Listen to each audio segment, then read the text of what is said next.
What's up, everybody? 2024 is behind us. It is now 2025 and I want to count down my favorite things that came out this year. If you're new to my channel, when you're watching this, I do movie and music reviews, TV reviews every now and then, and I like to do top 10 views at the end of the year, recapping my favorite movies and albums. These videos tend to be pretty long. Some of them happened in the past, and I don't want to do that this year. I don't want to draw it out. I know the vast majority of people will be watching this video or these videos that I'm about to come out with to see just what I have as my picks, or even just what I have as number one. So I don't want to draw it out too long. Just talk a little bit about each one. Maybe talk a little more about number one. I feel like that's a little fitting to do that, but don't want to draw this out too long. Also, as you can see in the title, these are the top 10 TV shows of the year for me. I've never actually done a video about TV in the past because I feel like I never watched enough new shows to warrant making a video recapping the best shows of that year. But this year, I feel like I have. I like all the ones that are in my top 10. I like all the honorable mentions as well. So I felt okay making a video about that this year. I also just realized I filmed that entire section without my camera being level to the ground. I just fixed it. I think it's okay now, but hopefully that didn't look too bad. It looked okay. I kept looking at the lens and it looked fine. So whatever, I'm too lazy. I'm not going to refilm that. That'll just be the way it is. But with that said, I want to just list out my honorable mentions. I don't want to talk about them too much. I want the focus to be on the top 10. So I'm just going to read out my honorable mentions for you guys. English Teacher, The Franchise, Uzumaki, Orphan Black Echoes, and The Old Man Season 2. All these shows were good. They just weren't good enough to be in the top 10. And that's all that needs to be said about that. But with that being said, let's now go on to the top 10, starting with number 10. Always excited to see new Batman stuff, new Batman material. I'd heard the show was good, so I checked it out. It was on Amazon Prime, and I liked it. I had kind of mixed feelings at first, but as it went on, I started to get the feel of it and like enjoy it a little more.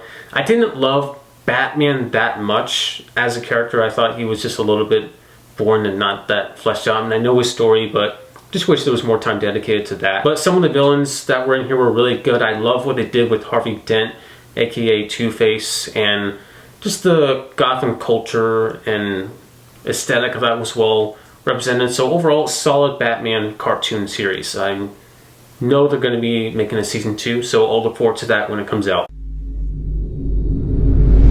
I knew a little bit about these guys and what had happened way back in the early 90s, but not a lot. I just don't tend to really gravitate towards those kinds of real life stories. But this I found to be pretty interesting overall. It had some great acting. It captured its 90s setting very well, and they do a good job at making you really feel for these guys, feel for Lyle and Eric, and sympathize with them. Not anything mind-blowing, but I thought pretty good, and I think actually a little bit better than the Jeffrey Dahmer season of Monsters that we got. That was the first one. This was the second one. I thought it was a little bit better than that. A new season of Only Murders in the Building, but pretty much the same formula as all the other shows. Someone gets killed at the end of the season, so then the next season they have to figure out who did that. They have to solve that murder. It's basically been a rinse repeat theme for the show, but I think it's worked for every season. I thought this was just another really solid season. It had some weak episodes in my opinion, but it also had some that were great and some of the best out of the whole show, like Once Upon a Time in the West, the first episode, and a basically giant nod to the film Once Upon a Time in the West, kind of similar structurally and thematically. Or episode 5 adaptation, I believe that was the one that was like a multi-camera episode. Every shot was from the perspective of a hidden camera or a camera that someone was holding and the character was using in the scene. Very unique episode, like in terms of the cinematography. I really enjoyed that one too. Did a review for this season. You can watch that, look it up on my channel if you want.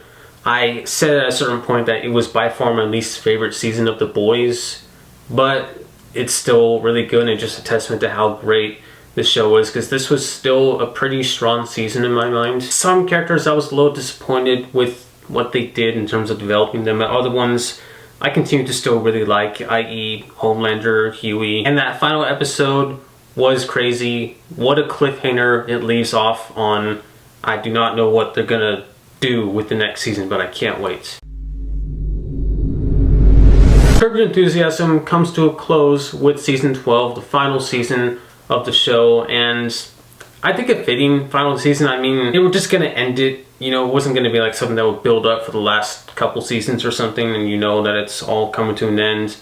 It just was one of those shows that was gonna end, and that's how it ends. I still really liked it. I just love the sense of humor of Larry David, the way he writes these stories, and how jokes that are set up at the beginning of episodes have this great payoff by the end of them, at least most of the time they do. A lot of that still worked for me, and I thought the final episode, the series finale, was excellent. One of the best episodes of any show that I saw all year. This is a real surprise to me. To be honest, I only was really kind of interested in it because Hans Zimmer did the score. I'm not joking. Because he did the score, I was like, okay, I'll check that out.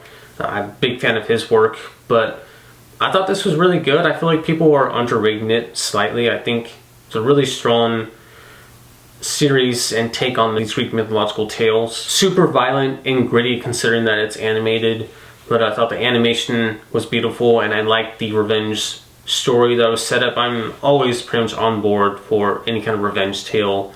I thought they did that well, and I just thought the series was really good, and more people need to watch it because it's really good. I might have had this higher at the time that I first finished it. I've ranked it a little lower. It's shrunken me slightly, but I still thought that this was a very good season of The Bear. Yes, it doesn't really go in much of a direction after everything that commenced at the end of the second season. There are a lot of sort of things and arcs that are left without much resolution, but you know what, there's still going to be more of the show, that there's still more to go. So yeah, it's a little frustrating and, you know, kind of leaves you on edge waiting for more, but isn't that kind of the point, that you have to wait? There's going to be more. We all know there's going to be more episodes, so, you know, just wait. I don't know, I didn't really understand why people were complaining about that so much, but either way, still very good season, some very good episodes, especially the first episode I thought was really cool and a unique way to jump into the season after all the chaos and craziness of the first two seasons that everyone loved. For this first episode to be very calm and chill and just kind of gently montage through everything going on through the past and the present that's affecting Carmi, I thought it was a great first episode. I really liked it.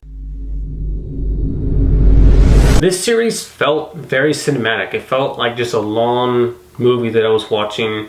The whole thing was directed by Alfonso Cuarón, and it does show, you know, like me feeling that way. That makes sense because he's known for directing films. I also mentioned this in our previous video, but this really did get better with basically every episode. I liked it at first, but by the end, I was loving it. The last few episodes I thought were all great. Very well acted, very, very well filmed and directed, and a very interesting story too. Take some twists and turns that I wasn't expecting. I loved Shogun. It took me a while to finish it. Some of you may remember me saying it, but ultimately I'm really glad that I did watch the entire season. I especially just love the world that was developed here in Shogun and the Japanese culture represented. I know I had said I was a little disappointed that they're making more seasons, but to be honest, I can't really complain too much that we're gonna see more of this world and more of these characters, because that's great. I love just watching the show and just being in the vibe of it, you know what I mean? Another show that just felt very cinematic and film-like with the way it was filmed, with the stakes of the story, the action scenes. I haven't been a fan of lots of DC related shows recently, so I was a little hesitant going into this. Like, I'm not hesitant, I was gonna watch it. I didn't mean it that way. But I just didn't have high hopes for it. Should have said that. I liked Colin Farrell as the Penguin in The Batman, as Oz Cobb, but I just didn't think we needed a show about him. I sort of got that it was like a sort of mafia direction they were going with that character. And I thought, okay, you know, I can just see him in the other Batman movies that will be coming out. That's fine enough for me. Dude, this was great. I'm so glad that they made this. Yes. I was kind of blown away with how everything they did with this character to develop him. Obviously, Colin Farrell continued to be just excellent as that character as well. And then bringing Sophia Falcone into the mix as well, having essentially a secondary main character, and in my opinion, someone who kind of outshines the Penguin on more than a couple occasions. As much as I like Oz Cobb as a character, I don't like him because he's a terrible person, obviously, but I think he's a very strong character. I actually think that Sophia Falcone was actually pretty much the star of the show. In my eyes, she's not the main character, but I felt like they kind of wrote a better character there in a more intriguing human, I guess. Really enjoyed this series. I liked the first episode, but honestly, from the second episode on, I just loved it all. Like, it really didn't take me that long to get the hang of it. It normally does with new shows, but this one, I got it very soon, very early on. And without spoiling it, there was a moment in the final episode that I really loved just from a screenwriting standpoint, because it basically reminds you that this is the guy that you're rooting for. Really, this is the one you want to like succeed. You actually like this guy, and it just reminds you that that's who you like, that's who you're rooting for.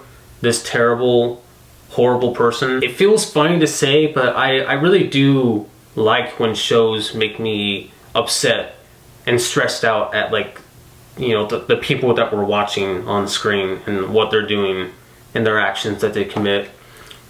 And this delivered on that. It absolutely delivered. But yeah, anyways, that is my top 10 shows of 2024. What are your favorite shows of the year? Let me know that as well. I want to know. And yeah, that's all I have for this video. I have some other ones that I'm coming out shortly after this one, so stay tuned and look forward to those. And I'll see you then. Peace out.